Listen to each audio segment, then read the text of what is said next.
राम जी की सेना चली, राम जी की सेना चली, रावण को जीतने चली, राम जी की सेना चली।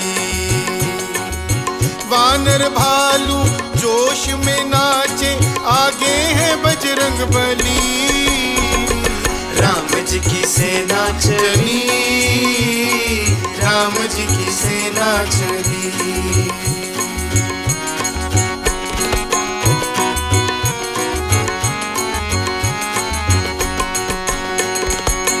रावण सीता को हर लाया, दुर्भाग्य को गले लगाया, दुर्भाग्य को गले लगाया। मौत अब है आगे खड़ी, मौत अब है आगे खड़ी, मेरे राम जी की सेना चली, राम जी की सेना चली, रावण को जीतने चली, राम जी की सेना चली, राम जी की सेना चली। राम लक्ष्मण जानकी जय बोलो हनुमान की, राम लक्ष्मण जानकी जय बोलो हनुमान की। माँ भारती को प्रणाम, हिसाली वाली मैया के चरणों में प्रणाम और पावन चिंतन धारा आश्रम की ओर से सभी को जय श्री राम। राम जी की सेना चल दी है, यानी कि अब बारी है युद्ध कांड की। शत्रु तो हर संभव चाल चलता ही है, पर युद्ध में विजयी वही होता है जो बुद्धि, बल, पराक्रम, धैर्य, उत्साह और धर्म का साथ नहीं छोड़ता। यह कांड इसी सत्य को उद्घाटित करता है। तो हम सब भी बनते हैं श्री राम की सेना के सैनिक और सुनते हैं युद्ध कांड।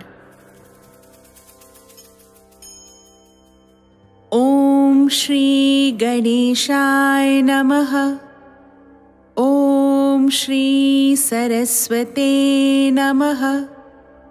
ओम श्री हनुमते नमः। ओम श्री गुरुवे नमः। श्री सियावर राम शरणागतम्। श्री सीताराम चंद्राभ्यां नमः। श्रीमद् वाल्मीकि रामायण युद्ध कांड। 10वां सर्ग। विभीषण का रावण के महल में जाना, उसे अपशकुनों का भय दिखाकर सीता को लौटा देने के लिए प्रार्थना करना और रावण का उनकी बात न मानकर उन्हें वहां से विदा कर देना। दूसरे दिन सबेरा होते ही धर्म और अर्थ के तत्व को जानने वाले भीमकर्मा महातेजस्वी वीर विभीषण अपने बड़े भाई राक्षस राज रावण के घर गए। वह घर अनेक प्रासादों के कारण पर्वत शिखरों के समूह की भांति शोभा पाता था। उसकी ऊंचाई भी पहाड़ की चोटी को लज्जित करती थी। उसमें अलग अलग बड़ी बड़ी कक्षाएं, ड्योढ़ियां सुंदर ढंग से बनी हुई थीं। बहुतेरे श्रेष्ठ पुरुषों का वहां आना जाना लगा रहता था। अनेकानेक बुद्धिमान महामंत्री जो राजा के प्रति अनुराग रखने वाले थे उसमें बैठे थे। विश्वसनीय, हितैषी तथा कार्य साधन में कुशल बहुसंख्यक राक्षस सब ओर से उस भवन की रक्षा करते थे। वहां की वायु मतवाले हाथियों के निश्वास से मिश्रित हो बवंडर सी जान पड़ती थी। शंख ध्वनि के समान राक्षसों का गंभीर घोष वहां गूंजता रहता था। नाना प्रकार के वाद्यों के मनोरम शब्द उस भवन को निनादित करते थे। रूप और यौवन के मद से मतवाली युवतियों की वहां भीड़ सी लगती रहती थी। वहां के बड़े बड़े मार्ग लोगों के वार्तालाप से मुखरित जान पड़ते थे। उसके फाटक तपाए हुए सुवर्ण के बने हुए थे। उत्तम सजावट की वस्तुओं से वह महल अच्छी तरह सजा हुआ था। अतएव वह गंधर्वों के आवास और देवताओं के निवास स्थान सा मनोरम प्रतीत होता था। रत्न राशि से परिपूर्ण होने के कारण वह नाग भवन के समान उद्भासित होता था। जैसे तेज से विस्तृत किरणों वाले सूर्य महान मेघों की घटा में प्रवेश करते हैं, उसी प्रकार तेजस्वी विभीषण ने रावण के उस भवन में पदार्पण किया। वहां पहुंचकर उन महातेजस्वी विभीषण ने अपने भाई की विजय के उद्देश्य से वेद वेत्ता ब्राह्मणों द्वारा किए गए पुण्याह वाचन के पवित्र घोष सुने। तत्पश्चात उन महाबली विभीषण ने वेद मंत्रों के ज्ञाता ब्राह्मणों का दर्शन किया, जिनके हाथों में दही और घी के पात्र थे। फूलों और अक्षतों से उन सब की पूजा की गई थी। वहां जाने पर राक्षसों ने उनका स्वागत सत्कार किया। फिर उन महाबाहु विभीषण ने अपने तेज से देदीप्यमान और सिंहासन पर विराजमान कुबेर के छोटे भाई रावण को प्रणाम किया। तदनंतर शिष्टाचार के ज्ञाता विभीषण विजयंताम महाराजः, महाराज की जय हो इत्यादि रूप से राजा के प्रति परंपरा प्राप्त शुभाशंसा सूचक वचन का प्रयोग करके राजा के द्वारा दृष्टि के संकेत से बताए गए सुवर्ण भूषित सिंहासन पर बैठ गए। विभीषण जगत की भली बुरी बातों को अच्छी तरह जानते थे। उन्होंने प्रणाम आदि व्यवहार का यथार्थ रूप से निर्वाह करके सांत्वनापूर्ण वचनों द्वारा अपने बड़े भाई महामना रावण को प्रसन्न किया और उनसे एकांत में मंत्रियों के निकट देश काल और प्रयोजन के अनुरूप युक्तियों द्वारा निश्चित तथा अत्यंत हितकर बात कही। शत्रुओं को संताप देने वाले महाराज, जब से विदेह कुमारी सीता यहाँ आई है, तभी से हम लोगों को अनेक प्रकार के अमंगल सूचक अपशकुन दिखाई दे रहे हैं। मंत्रों द्वारा विधि पूर्वक धधकाने पर भी आग अच्छी तरह प्रज्वलित नहीं हो रही है। उससे चिंगारियां निकलने लगती हैं, उसकी लपट के साथ धुआं उठने लगता है और मंथन काल में जब अग्नि प्रकट होती है, उस समय भी वह धुएं से मलिन ही रहती है। रसोई घरों में, अग्निशालाओं में तथा वेदाध्ययन के स्थानों में भी सांप देखे जाते हैं और हवन सामग्रियों में चींटियां पड़ी दिखाई देती हैं। गायों का दूध सूख गया है, बड़े बड़े गजराज मद रहित हो गए हैं, घोड़े नए ग्रास से आनंदित, भोजन से संतुष्ट होने पर भी दीनतापूर्ण स्वर में हिनहिनाते हैं। राजन, गधों, ऊंटों और खच्चरों के रोंगटे खड़े हो जाते हैं, उनके नेत्रों से आंसू गिरने लगते हैं। विधि पूर्वक चिकित्सा की जाने पर भी वे पूर्णतः स्वस्थ हो नहीं पाते हैं। क्रूर कौवे झुंड के झुंड एकत्र होकर कर्कश स्वर में कांव कांव करने लगते हैं तथा वे सत महले मकानों पर समूह के समूह इकट्ठे हुए देखे जाते हैं। लंकापुरी के ऊपर झुंड के झुंड गीध उसका स्पर्श करते हुए से मंडराते रहते हैं। दोनों संध्याओं के समय सियारिनें नगर के समीप आकर अमंगल सूचक शब्द करती हैं।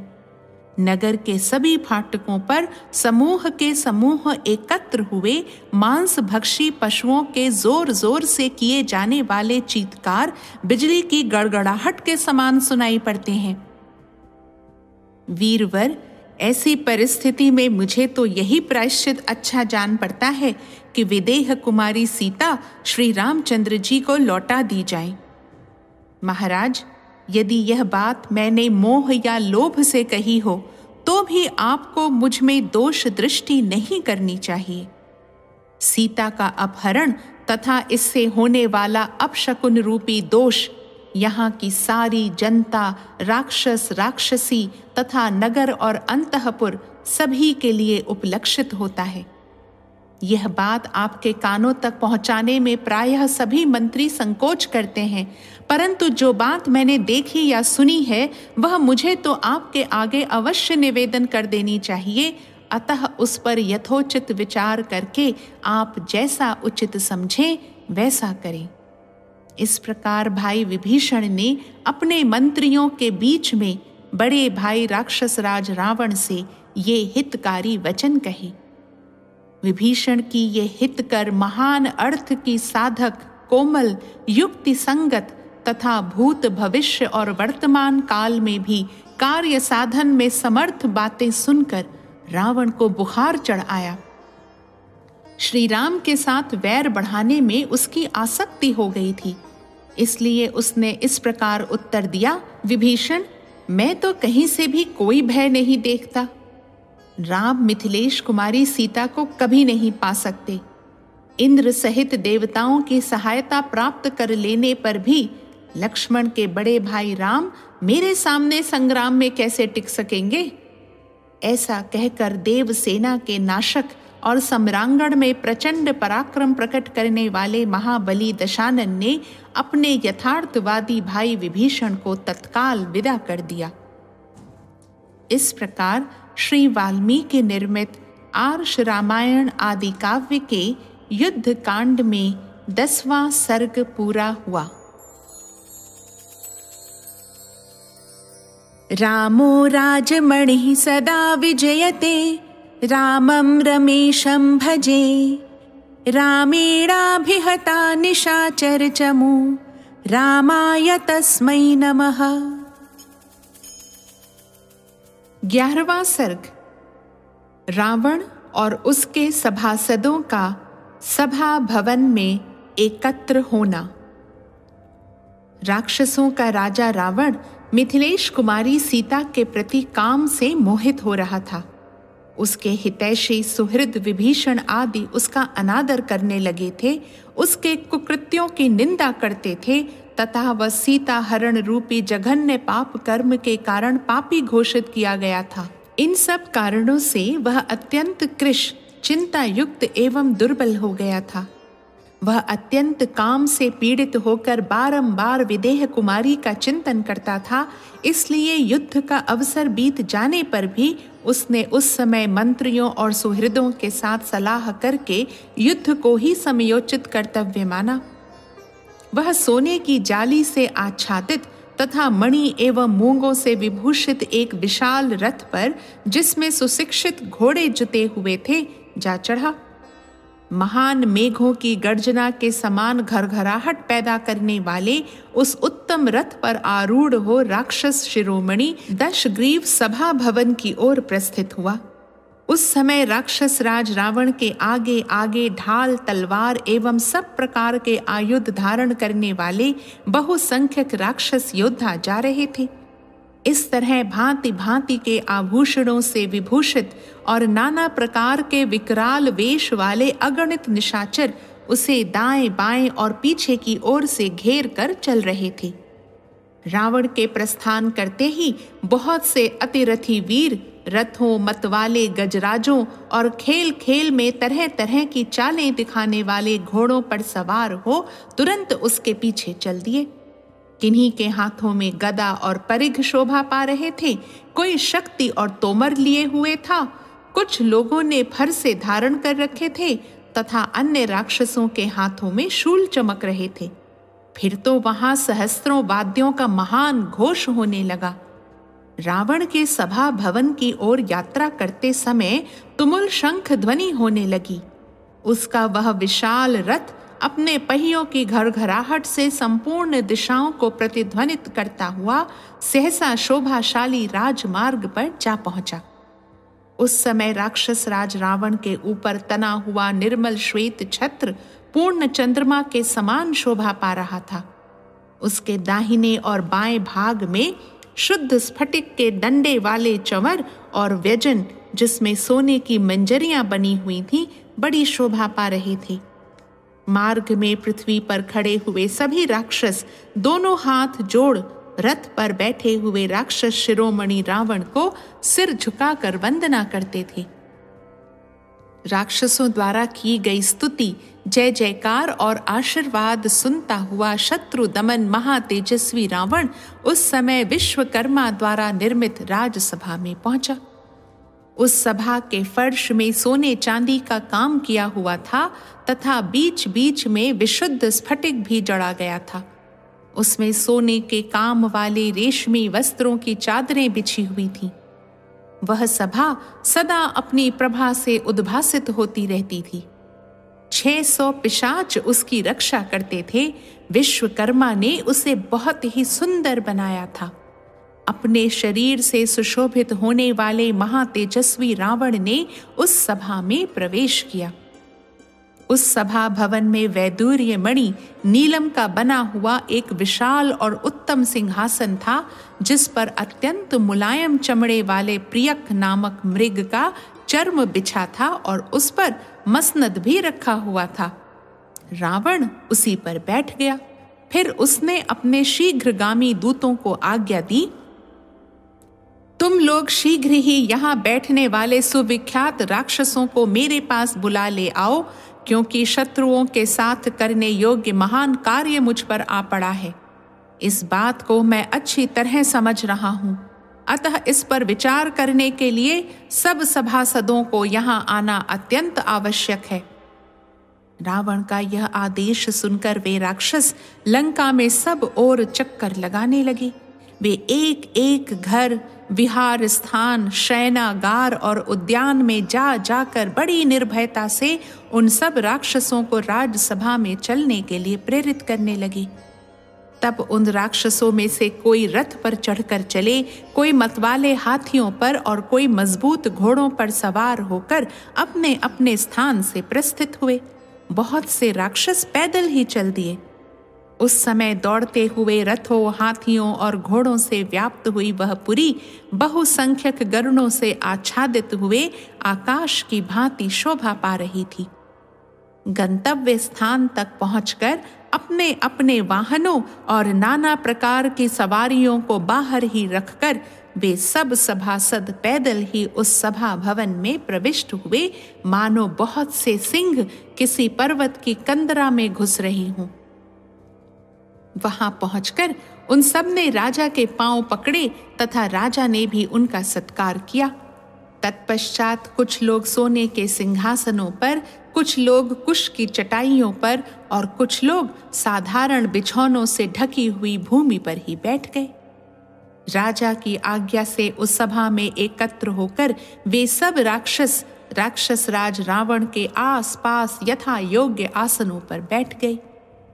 यथा योग्य भिन्न भिन्न विषयों के लिए उचित सम्मति देने वाले मुख्य मुख्य मंत्री, कर्तव्य निश्चय में पांडित्य का परिचय देने वाले सचिव, बुद्धिदर्शी, सर्वज्ञ, सद्गुण संपन्न उपमंत्री तथा और भी बहुत से शूरवीर संपूर्ण अर्थों के निश्चय के लिए और सुख प्राप्ति के उपाय पर विचार करने के लिए उस सुनहरी कांति वाली सभा के भीतर सैकड़ों की संख्या में उपस्थित थे। तत्पश्चात यशस्वी महात्मा विभीषण भी एक सुवर्ण जटित सुंदर अश्वों से युक्त विशाल श्रेष्ठ एवं शुभ कारक रथ पर आरूढ़ हो अपने बड़े भाई की सभा में जा पहुंचे। छोटे भाई विभीषण ने पहले अपना नाम बताया, फिर बड़े भाई के चरणों में मस्तक झुकाया। इसी तरह शुक और प्रहस्त ने भी किया। तब रावण ने उन सब को यथा योग्य पृथक पृथक आसन दिए। सुवर्ण एवं नाना प्रकार की मणियों के आभूषणों से विभूषित उन सुंदर वस्त्रधारी राक्षसों की उस सभा में सब ओर बहुमूल्य अगरू, चंदन तथा पुष्पहारों की सुगंध छा रही थी। उस समय उस सभा का कोई भी सदस्य असत्य नहीं बोलता था। वे सभी सभासद न तो चिल्लाते थे और न जोर जोर से बातें ही करते थे। वे सब के सब सफल मनोरथ एवं भयंकर पराक्रमी थे और सभी अपने स्वामी रावण के मुंह की ओर देख रहे थे।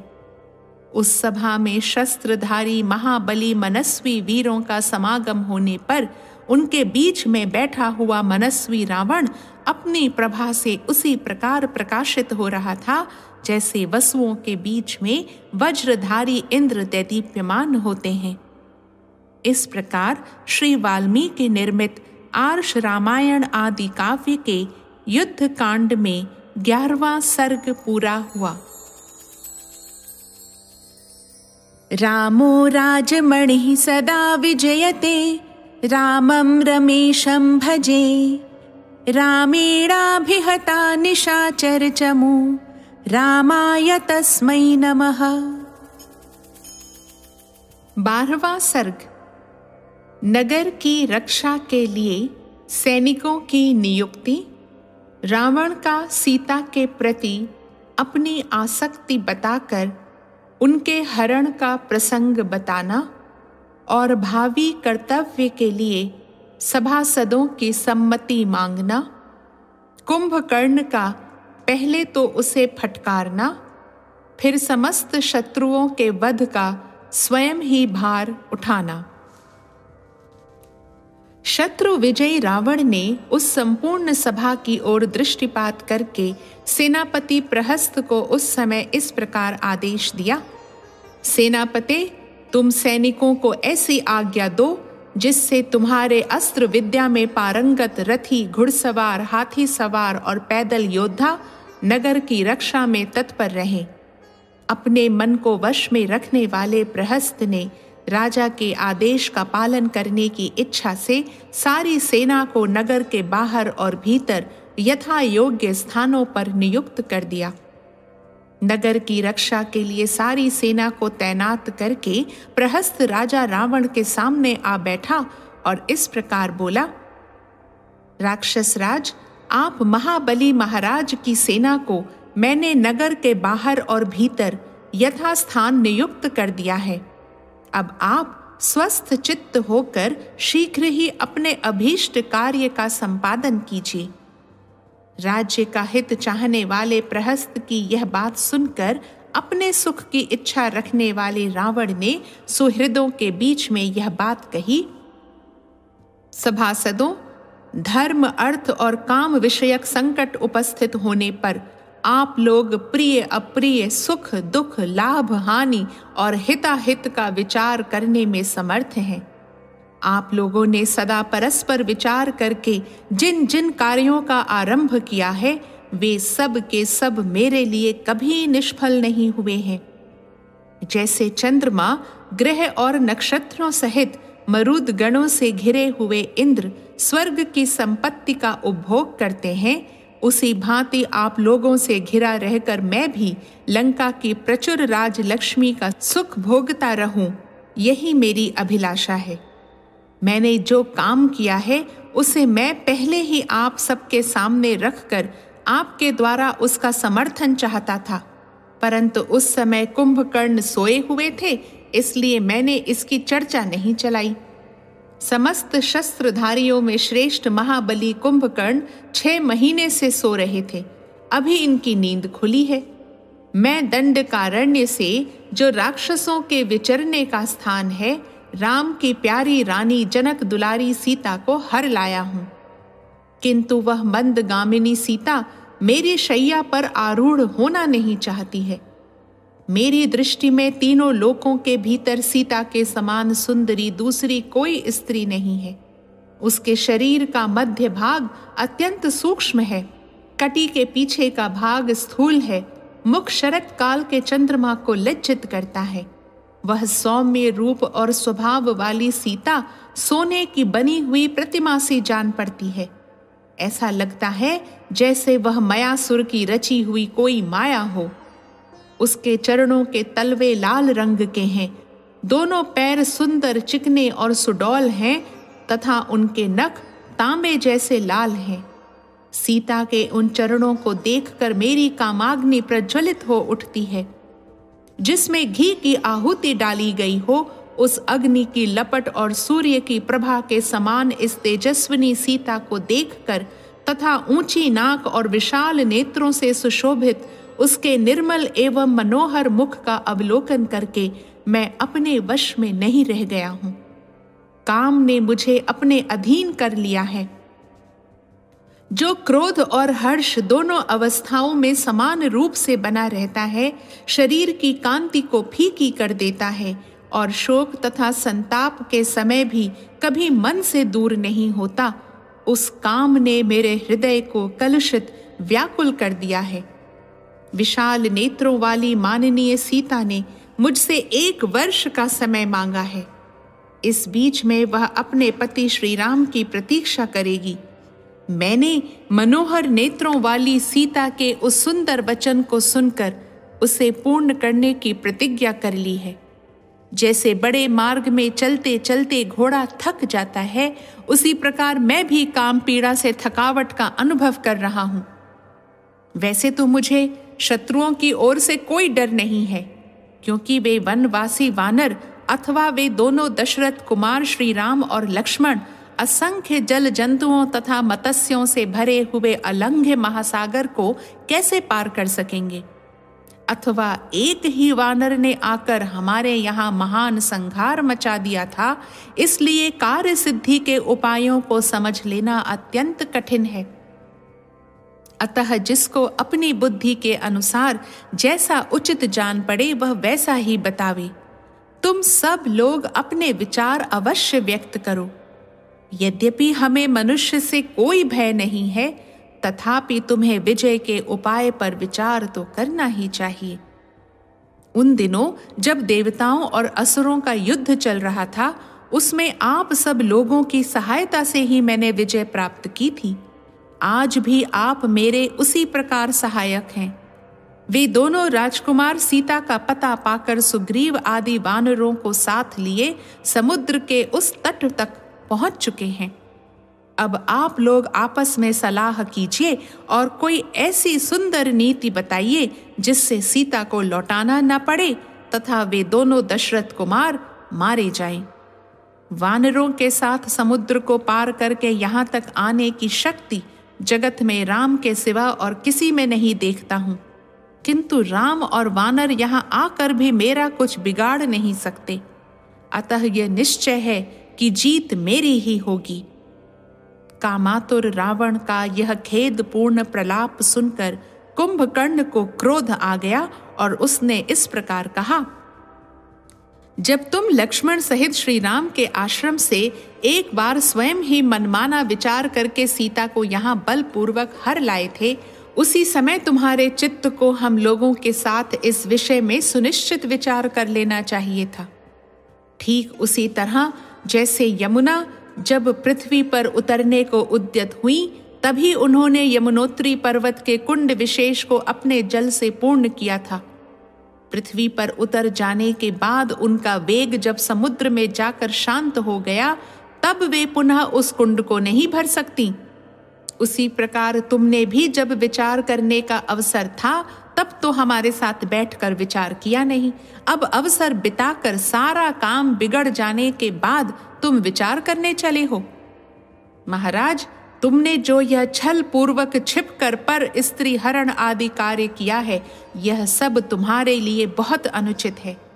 इस पाप कर्म को करने से पहले ही आपको हमारे साथ परामर्श कर लेना चाहिए था।